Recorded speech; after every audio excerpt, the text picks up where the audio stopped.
Penguin Random House Audio presents Silver Nitrate by Silvia Moreno-Garcia. Read for you by Gisela, Chípe. For Oren Gray, Monster Maker. The paper was narrowly examined. As Harrington had said, the characters on it were more like runes than anything else, but not decipherable by either man, and both hesitated to copy them for fear, as they confessed, of perpetuating whatever evil purpose they might conceal. M. R. James, Casting the Runes. Opening title sequence. 1993. Chapter 1. An engorged yellow moon painted the sky a sickly amber hue, illuminating a solitary figure, a woman standing between two sycamore trees. It had rained, and the earth was slippery as, breathing with difficulty, she ventured toward the cabin. The woods felt awake and dangerous, with the sounds of crickets and rolling thunder in the distance. There was a thin humming. Was that a bird? It was too high-pitched, that noise. The woman pressed a hand against her lips and stared at the cabin with its welcoming lights. But that oasis of warmth was distant. A twig snapped, and the woman looked behind her in terror. She began to run. The noises of the night were now mixed with the patter of her feet. She flew forward, and her hands desperately pulled at the front door. There was a thump, so loud it sounded like a cannon, until she finally managed to burst into the cabin. She immediately shut the door, bolted it, and stepped back, waiting. Her eyes were wide. The crash of an axe against the wood made the woman jump. Splinters flew. The woman screamed, pressing back farther into the room as a man hacked his way through the door. The scream was an annoying squeal that made the levels jump into the red. The man lingered at the threshold, clutching the axe. He began advancing. His breath was heavy, punctuated with an annoying pop. "Demon possession again?" Montserrat asked. Her eyes were on the VU meter. On her knee, she balanced a notepad. "Ghosts," Paco said. She scribbled in the notepad. "I thought you were into ninjas." "We're still doing the ninjas, just not now." "A ninja moratorium." The woman screamed again. Montserrat pressed a button. The image froze on the screen. She spun her chair around. The padded room smelled faintly of the pine-scented air freshener that the other sound editors liked to spray around to cover up the fact that they were smoking inside. The whole place was a bit of a mess. The editors regularly left pizza boxes and empty bottles of Pepsi around the mixing room, along with the scent of cigarettes. "No food or smoking in the editing room," said a sign half hidden behind the random stickers the editors had pasted on it over the years. In theory, this admonition made sense, especially when you were dealing with film. You didn't want to smear a work print with grease. In practice, though, all editors were supposed to eat in front of the monitors. You were constantly working your ass off in post-production, trying to make up for missed deadlines. Montserrat had never been in a facility that was perfectly neat and organized. Editing rooms all looked like war zones unless a client was poking their head around.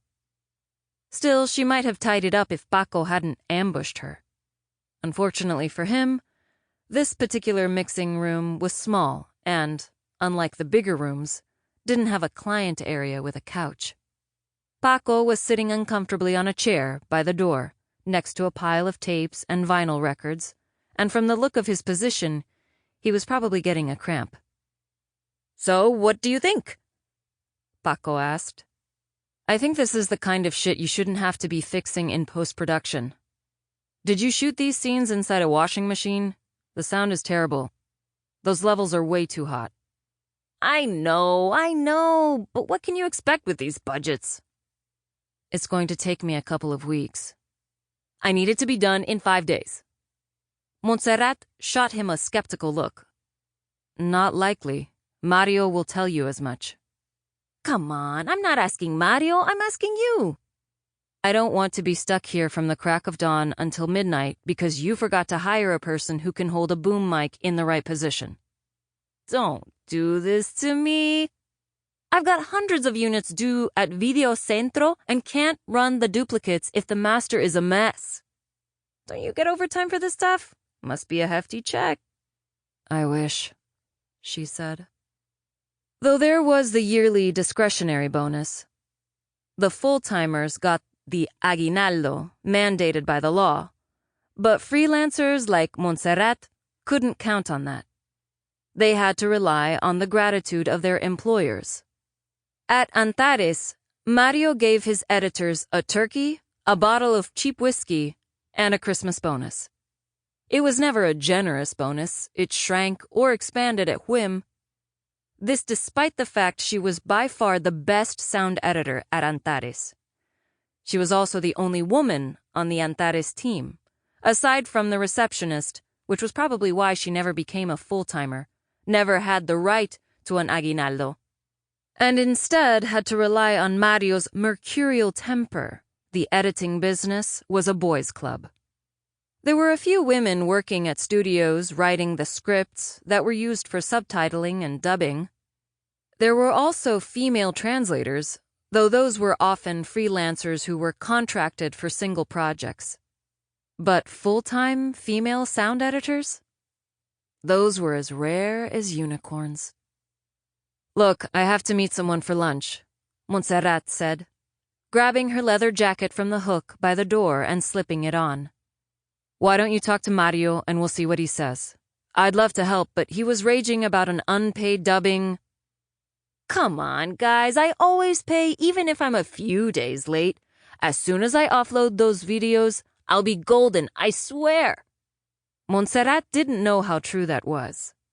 Paco had scored a modest hit with an Exorcist ripoff a few years before. Mexican horror movies were scarce these days. Paco had reaped the benefits of a nascent home video market a few years back. But he wasn't doing well anymore. 4 years before, René Cardona III had tried the same concept, shooting a low-budget horror copy of a hot American film with Vacaciones de Terror. Although Vacaciones was a blatant attempt at mixing Child's Play with Amityville, the film had one semi-famous star in the form of Pedro Fernandez, whose singing career had assured at least a few butts in seats. Vacaciones de Terror and its obligatory sequel had performed decently, but the market for local horror productions wasn't substantial enough to support two filmmakers intent on churning out scary flicks, and Paco didn't have a singer to put on the marquee.